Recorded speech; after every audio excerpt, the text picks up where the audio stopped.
Chris was एक hostage negotiator हैं जिन्होंने लगभग 2 डेकेड्स तक FBI के लिए काम किया और वो अपने इस गेम में टॉप पर थे। एक बार रॉबर्ट मोनोकिन ने क्रिस वॉस को उनसे मिलने के लिए बुलाया और जैसे ही क्रिस वहाँ पहुँचते हैं, रॉबर्ट एक टेबल पे टेप रिकॉर्डर रखते हैं और बोलते हैं, तुम्हारा बेटा मेरे पास है, $2 मिलियन दो या मैं उसे मार दूंगा। रॉबर्ट स्माइल करके क्रिस से बोलते हैं कि अब तुम क्या करोगे। वैसे तो एक रोल प्ले था, बट ये सिचुएशन ऑथर यानी क्रिस वॉस के लिए ज़्यादा टेंस थी क्योंकि इस बार उनके सामने कोई क्रिमिनल नहीं बल्कि नेगोशिएटिंग एक्सपर्ट्स बैठे थे। थोड़ी देर बाद फिर रॉबर्ट बोलते हैं, $2 मिलियन दो या मैं तुम्हारे बच्चे को काट दूं। जिस पर वॉस थोड़ा सोच कर बोलते हैं कि मैं मनी कैसे दे सकता हूँ, जिससे रॉबर्ट की पूरी सिचुएशन बदल जाती है। जैसे कोई डॉग किसी कैट को चेस कर रहा हो और अचानक से सिचुएशन पलट जाए। जिस पर रॉबर्ट बोलते हैं, तो क्या आप चाहते हैं कि मैं आपके बच्चे को मार दूं? जिस पर वॉस रिप्लाई करते हैं, आई एम सॉरी बट मुझे कैसे पता चलेगा कि वो जिंदा भी है। और ऐसे कुछ ओपन एंडेड क्वेश्चन और टैक्टिकल एम्पैथी से रॉबर्ट 3 मिनट में ही फ्रस्ट्रेटेड होकर अपनी हार मान लेते हैं। ऑथर बोलते हैं कि हमेशा ऐसी सिचुएशन फेस करते हैं जहाँ पर अगर वो फेल हुए तो किसी की जान जाएगी या बहुत बड़ा लॉस होगा, इसीलिए उनके नेगोशिएटिंग टूल्स हमेशा काम करते हैं। और उन्होंने अपनी book never split the difference में ऐसे प्रिंसिपल और टेक्निक बताई हैं जिनसे वो इतने ग्रेट नेगोशिएटर बन पाए और कैसे इससे आप भी लोगों को नेगोशिएट कर सकते हैं। सबसे पहली मिस्टेक जो हम नेगोशिएशन में करते हैं वो है हम ह्यूमंस को रोबोट की तरह ट्रीट करते हैं। डैनियल कैनमैन ने प्रूव किया कि हम ज़्यादातर टाइम अपने इमोशन के बेस पे डिसीजन लेते हैं, ना कि किसी फैक्ट्स को देखकर। इसलिए नेगोशिएशन में किसी पर फैक्ट्स की बारिश करना अच्छा अप्रोच नहीं है। इसलिए ध्यान रखें कि आप एक इमोशनल पर्सन को ट्रीट कर रहे हैं, इसलिए सामने वाला क्या बोल या मांग रहा है उस पर फोकस करने की जगह पर इस बात पर फोकस करें कि वो क्यों ऐसा बोल रहा है, ताकि आप समझ पाए सामने वाला रियलिटी में क्या चाहता है। हम सभी चाहते हैं कि हमें समझा जाए और इसका सबसे आसान तरीका है active listening.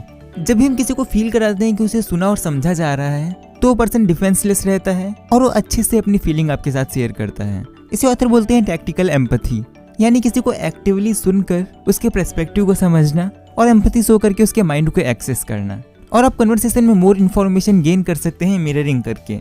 Psychologist Richard Wiseman ने टेस्ट किया कि मिररिंग और पॉजिटिव रेनफोर्समेंट में बेटर वे ऑफ नेगोशिएशन क्या है।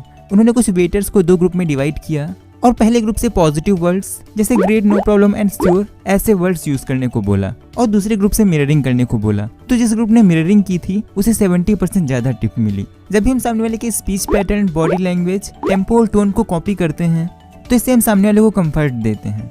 और ये बिहेवियर ना कि सिर्फ इंसानों में बल्कि जानवरों में भी देखा जाता है। इससे हम दूसरे के सबकॉन्शियस माइंड को सिग्नल देते हैं कि मैं और तुम हम एक जैसे हैं। ऑथर मिररिंग के लिए काम और रिलैक्स्ड टोन यूज करने के लिए बोलते हैं, जैसे late night FM DJ voice या कोई पॉजिटिव और प्लेफुल वॉइस, क्योंकि अगर आप बहुत हरी में रहेंगे तो इससे लोग सोच सकते हैं कि आप उन्हें नहीं सुन रहे, जिससे आप उनसे ट्रस्ट बिल्ड नहीं कर पाएंगे।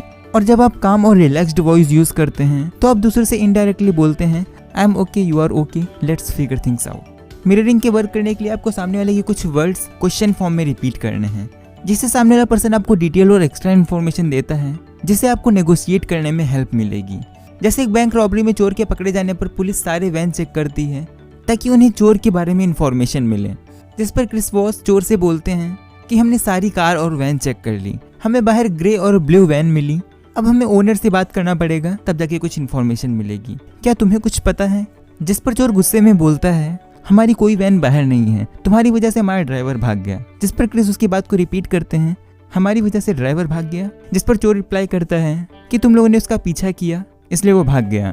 और वॉस मिररिंग करके चोर से और इन्फॉर्मेशन कलेक्ट करते हैं, जिससे एंड में वो ड्राइवर भी पकड़ा जाता है। सेकंड लेसन है don't feel their pain, label it.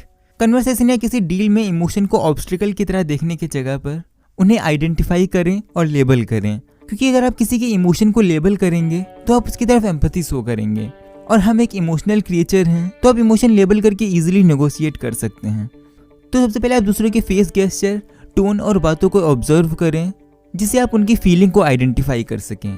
इसे न्यूरल रेजोनेंस बोलते हैं। अगर आप अपनी न्यूरल रेजोनेंस स्किल इंप्रूव करना चाहते हैं तो अपने आसपास किसी कन्वर्सेशन या टीवी के किसी इंटरव्यू पे फोकस करें और इमेजिन करें आप वो पर्सन हैं और फिर सोचें कि सामने वाला पर्सन कैसा फील कर रहा है। और जब आप इमोशन आइडेंटिफाई कर लें तो उन्हें लेबल करें। यूजुअली लेबलिंग सेम वर्ड से होती है, it seems like, it sounds like या इट लुक्स लाइक। जैसे it seems like you don't want to go back to jail. और लेबलिंग आई वर्ड से स्टार्ट ना करें, जैसे मुझे ऐसा लगता है, क्योंकि अगर आप ऐसे बोलेंगे तो सामने वाले को फील हो सकता है कि आप सिर्फ खुद में ही इंटरेस्टेड हैं और उसकी कंडीशन से आपको कोई भी फर्क नहीं पड़ता। थर्ड लेसन है बिहेवियर यस मास्टर नो। हम हमेशा नेगोशिएशन में यस सुनना चाहते हैं और नो को नेगोशिएशन का एंड मानते हैं, बट किसी का नो बोलना उसे प्रोटेक्शन देता है और उसे कंट्रोलर सेफ फील कराता है, इसलिए लोगों को नो बोलने का राइट दें। मैं इसे अच्छे से एक्सप्लेन करता हूँ। ऑथर बोलते हैं कि यस 3 टाइप के होते हैं, काउंटरफिट यस, कंफर्मेशन यस और कमिटमेंट यस। काउंटरफिट यस वो यस होता है जब सामने वाला बोलना तो नो चाहता है, बट यस बोलने से इजीली स्केप मिल सकता है, इसलिए वो यस बोल देता है। और कंफर्मेशन यस में सामने वाला किसी ट्रिक में आकर या इनोसेंटली यस बोल देता है, जिसमें कोई प्रॉमिस ऑफ एक्शन नहीं होता। और लास्ट कमिटमेंट यस एक रियल डील होती है, ये एक ट्रू एग्रीमेंट होता है। हमें नेगोशिएशन के लिए कमिटमेंट यस चाहिए होता है, बट ज़्यादातर टाइम लोग काउंटरफिट या कन्फर्मेटिव यस बोलते हैं। और अगर आपको कमिटमेंट यस चाहिए तो सबसे पहले आपको उन्हें सेफ और सिक्योर फील कराना होगा, और ऐसा आप कर सकते हैं उन्हें नो बोलने का राइट देके, जिससे वो सेफ और कंट्रोल्ड फील करेंगे। और नो बोलने के बाद अगर वो हाँ बोलते हैं तो वो एक कमिटमेंट यस होगा। इसलिए सबसे पहले आप ऐसे क्वेश्चन करें जिनका आंसर नो में हो। जैसे अगर आप सेल्स कर रहे हैं तो ये बोलने की जगह कि आपके पास थोड़ा टाइम है बात करने के लिए, आप ये बोल सकते हैं कि क्या ये एक बैड टाइम है बात करने के लिए। और अगर सामने वाला यस भी बोलता है तो आप उसे सही टाइम पूछ सकते हैं बात करने के लिए, और अगर वो नो बोलता है तो बहुत ही अच्छी बात है। फोर्थ लेसन है trigger the 2 words that's right. आपका नेगोशिएशन में गोल होना चाहिए दैट्स राइट को ट्रिगर करना। ऑथर की एक स्टूडेंट डॉक्टर को न्यू मेडिकेशन सेल करना चाहती थी, जो कि उस डॉक्टर के पुराने मेडिकेशन की तरह ही था। वो डॉक्टर को उस मेडिकेशन के सारे पॉजिटिव पॉइंट्स बताती हैं, बट पहले अपॉइंटमेंट में ही डॉक्टर मेडिकेशन लेने से मना कर देते हैं। फिर उन्हें पता चलता है कि डॉक्टर अपने पेशेंट के लिए बहुत पैशनेट हैं, इसलिए वो गलती से भी रॉन्ग मेडिकेशन लेना नहीं चाहते। जिस पर वो डॉक्टर की डिज़ायर और उनकी कंडीशन समझती हैं और डॉक्टर से बोलती हैं आप अपने पेशेंट के ट्रीटमेंट के लिए काफ़ी पैशनेट हैं, और कैसे आप अपने हर पेशेंट की हर बीमारी का ट्रीटमेंट इतनी मेहनत से करते हैं। जिस पर डॉक्टर बोलते हैं दैट्स राइट, मुझे लगता है कि मैं एक महामारी का इलाज कर रहा हूँ, जिस पर दूसरे डॉक्टर ध्यान भी नहीं देना चाहते हैं, यानी बहुत से पेशेंट का अच्छे से ट्रीटमेंट नहीं हो रहा। फिर डॉक्टर और स्टूडेंट काफ़ी चीज़ों पे बात करते हैं कि कैसे यूजुअल मेडिकेशन हर पेशेंट पे काम नहीं करते, और फिर वो डॉक्टर की बातों को समराइज करके उन्हें बताती हैं, जिस पर डॉक्टर बोलते हैं दैट्स राइट। फिर वो अपने प्रोडक्ट का ट्रीटमेंट और प्रोसीजर उन्हें एक्सप्लेन करती हैं कि कैसे ट्रीटमेंट उनके लिए बेस्ट है, जिनका नॉर्मल इलाज से कोई भी फ़ायदा नहीं हुआ। और फिर फाइनली डॉक्टर उनके मेडिकेशन को एक ट्राई देने के लिए तैयार हो जाते हैं। तो आप इजीली दैट्स राइट तक आ सकते हैं इमोशन को लेबल करके, टैक्टिकल एम्पैथी दिखाकर और बातों को समराइज करके। नेक्स्ट लेसन है बेंड देयर रियलिटी। मेरे पास एक कॉफ़ी मग है जो कि सच में बहुत अच्छा दिखता है और मैंने उसे कई बार यूज़ भी किया है। वेल, अगर आपको इसे खरीदना है तो आप कितना पे करना चाहेंगे? शायद 40 या उससे भी कम, या शायद आप उसे फ्री में लेना चाहें। बट अगर हम इसी सिचुएशन को पलट दें, यानी वो मग आपका है, तो आप वो मग मुझे कितने में देना चाहेंगे? शायद 70 या उससे भी ज़्यादा। इन दोनों ही कंडीशन में मग सेम था, बट प्राइस डिफरेंट था क्योंकि हमारे पर्सपेक्टिव डिफरेंट थे।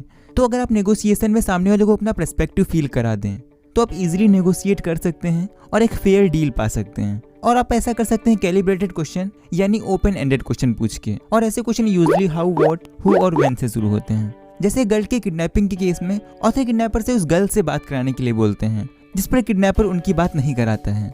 बट दूसरे केस में जब ऑथर डायरेक्टली किडनैपर से बात कराने के लिए बोलने की जगह किडनैपर से बोलते हैं कि मुझे कैसे पता चलेगा वो जिंदा भी है, तो किडनैपर थोड़ी देर सोचने के बाद बोलता है ओके, मैं तुम्हारी उससे बात कराता हूँ। तो ऐसे कैलिब्रेटेड क्वेश्चन से आप दूसरों की एम्पैथी पा सकते हैं।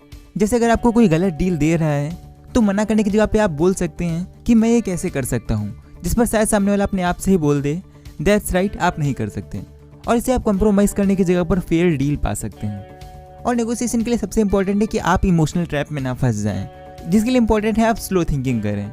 जैसे कि डैनियल कैनमैन ने अपनी book thinking fast and slow में बताया है, फास्ट थिंकिंग यूजुअली इमोशनल होती है और स्लो थिंकिंग इंटेलेक्चुअल होती है। तो जब भी इमोशन को कूल करना हो तो इजी तरीका है bite your tongue, pause and think. तो जैसा कि मैंने पहले भी बताया, सारी बातें मैंने आपको बताई book never split the difference by Chris Voss से। अगर आपको सारी बातें डिटेल में जाननी है तो आप इस बुक को बाय करके पढ़ सकते हैं, लिंक मैं डिस्क्रिप्शन में डाल दूंगा। और अगर आप ऐसी वीडियो फ्यूचर में मिस नहीं करना चाहते तो चैनल को सब्सक्राइब करके बेल नोटिफिकेशन ऑन कर लें, ताकि सारी वीडियो का नोटिफिकेशन आपको टाइम पर मिले। तो आज के लिए बस इतना ही। Thanks for watching.